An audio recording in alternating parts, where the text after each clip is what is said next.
Hey, what's happening? Swiss Army Knife Dad. I hope you're doing well. Welcome to my channel. Today I'm going to show you the little differences that I have found between the Spinn coffee machine and the Nespresso Vero line. So watch along. I hope this will help you decide which one to buy.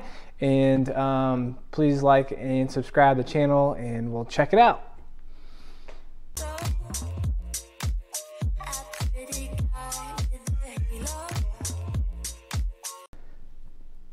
So coffee is a big deal.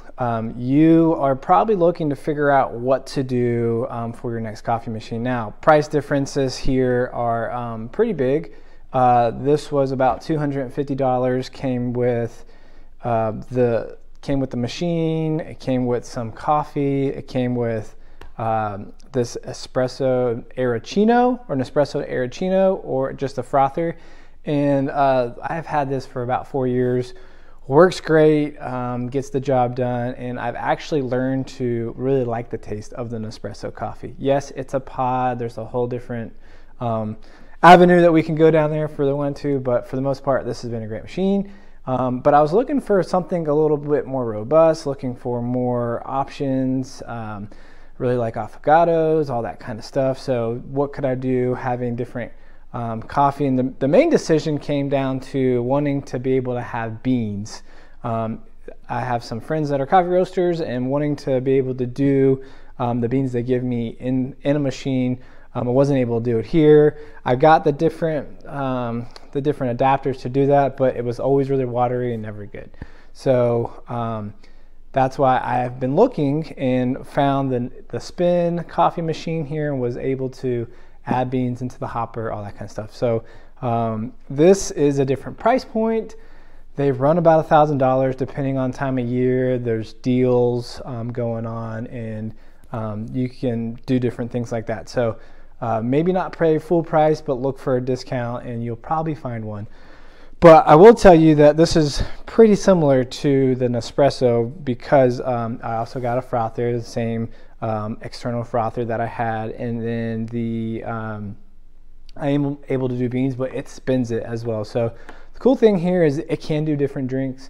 It can do cold drip. It says a nitro, different kind of drinks.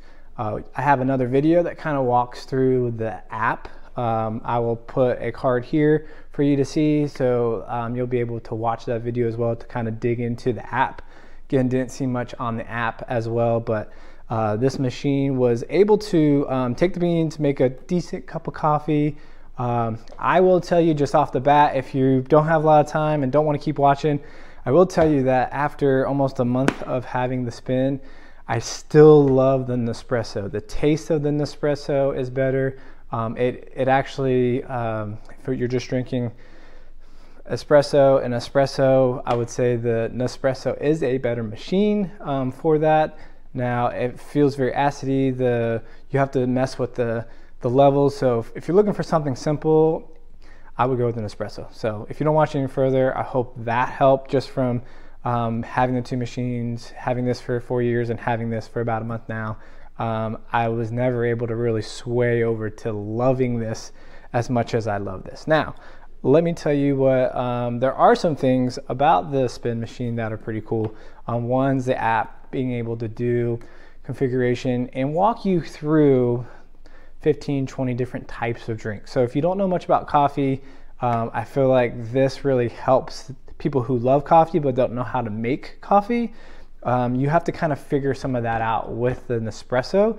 So knowing how much milk to add for a latte, to a shot of espresso, what a double shot of espresso, all those measurements they do this very well. You just got to know how much milk to add, and you kind of learn throughout time. So and what I also found out, the amount of coffee it dispenses isn't a true same amount as a coffee shop will dispense. So, but I will tell you that I was able to get a pretty good recipe for me, which was using a double shot of espresso and then about 4 ounces of milk. That created a really good latte for me, but everybody's a little different within that. So you do have to play around for the first little while to see what you like. Now, in order to get that same experience that I got over here I was only able to recreate that by putting, by doing 2 shots of Rossetto. I think that's how you say it. Sorry if that's wrong. Doing a shot, letting it go through the cleaning cycle, and doing another shot. I couldn't find a way to do 2 of those shots because the amount of coffee for that per water, you weren't able to manipulate that with the espresso shot. So it will only do up to 16 grams of coffee per pour. And so when I would do the espresso shot with 16 ounces or 16 grams of coffee with 1 ounce, that was the closest thing to my 1 shot over here. So that's what I have been drinking for the last 2 or 3 weeks now. I really do enjoy that, and the ability to get some coffees. I've got a coffee from Nashville, Tennessee that was pretty good, and then another one from I believe it was Canton, Georgia, that was also pretty good. But as far as matching the flavors of this, they do a lot of that homework for you, so you don't have to figure out what you like if you have no idea. So that was kind of nice over here. But as far as the machine goes, I'll tell you what some of the things I didn't like over here and I don't like over here and whatnot. So so this is the cleaning cycle. I will tell you that the water bin here, I almost fill it up every other day, and we're in the house, we're only drinking about 2 to 3 cups of coffee a day, and I'm having to refill the water dispenser, which is back here. So if you put it onto a counter to like close to a backsplash, like you have to pull it out every time, and then you're able to do that. So it does have a water filter in it. You can just add water from the tap, and it will filter the water for you. So that's kind of nice. But I'm having to refill this all the time. There is a water filter, or there is a water option where you can get it directly to your water source. I don't have that capability in my kitchen, so I'm kind of stuck to having something like this. So this is the water tank, pretty easy to grab. Not really going to get into any of the maintenance kind of side of things, but I will tell you that the water thing is not something I loved. I was only filling this up about once a week. This I'm filling about every other day. The other thing is using a Yeti 20-ounce tumbler does not fit in the Spinn machine. So if you're doing coffee to go a lot, what I was having to do was putting it in a glass cup and then transferring it. That was kind of annoying, where this, that does fit pretty easily. So you might have to get, if you're really leaning towards this, you'll probably need to get one of their travel mugs if you want to be able to just to stick it in there and then go, because most of my to-go cups do not fit in this. The tray, when you remove the tray, the machine won't let you move forward. I haven't figured out how to let it move forward. So even with the tray removed, that cup still does not fit. So I've held it there before, whatever. You can figure out what's good for you, but that was one of the drawbacks I didn't like. As well as the amount of, there's a little bit more maintenance. So like having to take out the coffee beans every time it gets filled. It won't work without that. Making sure there's water, and then the beans. So once the beans, there's a sensor right here. Once the beans goes under that sensor, it really won't let you continue. I have found a hack. There is basically a laser sensor right here, and so there's still enough like grounds or coffee to grind for your cup of coffee. But what I've kind of hacked, this is a free advice for you, is I've been putting a napkin in here to block the sensor, and then I'll just put this back in here and it will still run. So I'll just kind of keep an eye on how much coffee's in there. And so if you don't want to fill it up all the way and you want to use different kinds of coffee, there's not an easy way to get those grinds out. There will be a cup or two where it's mixed between different beans, but I will say that using that will help you just put a little bit in there at a time, let you continue to do your coffee without that, the yellow button coming up with the grinds being unclear. So it's kind of the differences between the water tanks, the height. I also didn't like the, in order to get it strong, you really got to play with it a lot. Once you have it, then that's good. But if someone comes over and maybe you don't really know their coffee taste, and now you serve them coffee that's kind of watery, because that's what it kind of tasted like to me. I like more coffee than the milk for my lattes. That's mainly what we drink around here. That's why we're looking at espresso machines. But that was one big draw. This gets filled out pretty quick too, and that won't let you continue. So if you are trying to make a coffee from your bed, it will stop you.